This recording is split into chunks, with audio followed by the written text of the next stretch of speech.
كتبغي تشري عطر زوين ولكن كتلقاه غالي، حتى كطيح في اشهار كيقول لك قاهر الاوريجينال وباللي نفس العطر ب 50 درهم، وملي كترشو كتحس بنفسك مضيقه وراسك ضارك. اول حاجه خصك تعرف هو ان العطر الغالي فيه مزيج من بزاف ديال المكونات بحال الورد، الفاني، الخزامه، الباتشولي والاخشاب الطبيعيه، وهادو تيكونوا غاليين بزاف حيت كيحتاجوا عمليه تقطير دقيقه ومواد خام اللي الجوده ديالها عاليه. مثلا كيلو واحد ديال زهر البرتقال الطبيعي كيحتاج اكثر من واحد طن ديال الزهور، وغير هادشي بوحدو كيطلع الثمن ديال اي عطر اصلي. تاني حاجه، قبل ما يخرجوا العطر كيديروا ما بين 50 حتى ل 100 تجربه، وهادشي كياخد لهم شهور وسنوات، وزيد الخبراء ديال الكيمياء اللي الاجر ديالهم غالي بزاف، والمختبرات اللي كيختبروا الحساسيه والسلامه الجلديه باش ملي ترشو يعجبك ويكون امن على صحتك. والتسويق والاشهار بلا ما نهضروا على التكلفه ديالو حيت غاليه بزاف. فهاد التكاليف كامله ما يمكنش العطر يوصلك ب 150 ولا ب 200 درهم، داكشي علاش كتلقاه غالبا كيبدا من 800 درهم وانت طالع. دابا اجي تعرف علاش ملي كترش العطر الرخيص كيبدا يضرك راسك مع الوقت وكتحس بضيق في التنفس والله يحفظ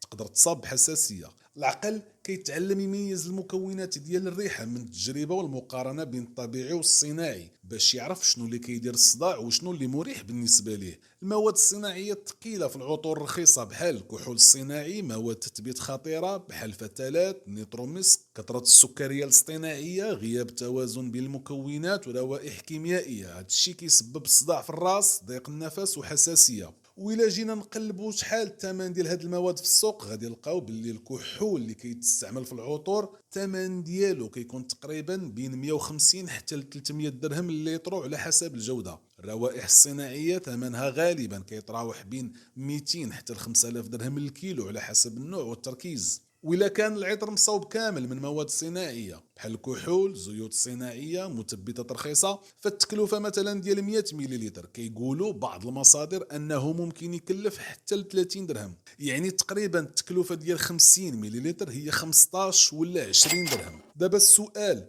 واش هاد العطور رخيصه كاينين في العالم كامل ولا غير عندنا؟ في اوروبا مثلا العطور خاصها تلتزم بشهادات صارمه بحال شهاده ليفرا، وبحال كوسميتيك برودكت سيفتي ريبورت، وبحال ريتش ريجوليشن. هادشي كله بطبيعه الحال قبل ما تبدا تبيع، خصوصا تجنب المواد الخطيره. بالمقابل في المغرب، الجزائر، تونس، مصر، العطور الرخيصه غالبا ما تحتاج هاد الشهادات والمراقبه اقل صرامه وكتدخل السوق بسهوله اكبر. شكون فايت ليه جرب هاد النوع ديال العطور الرخيصه يقول لنا كيف كانت التجربه؟ شاركونا في التعليقات وكتبوا لنا اغلى عطر جربتوه بشحال شريتوه، واللي كيعرف عطور رخيصه بثمن زوين يكتبوا لنا.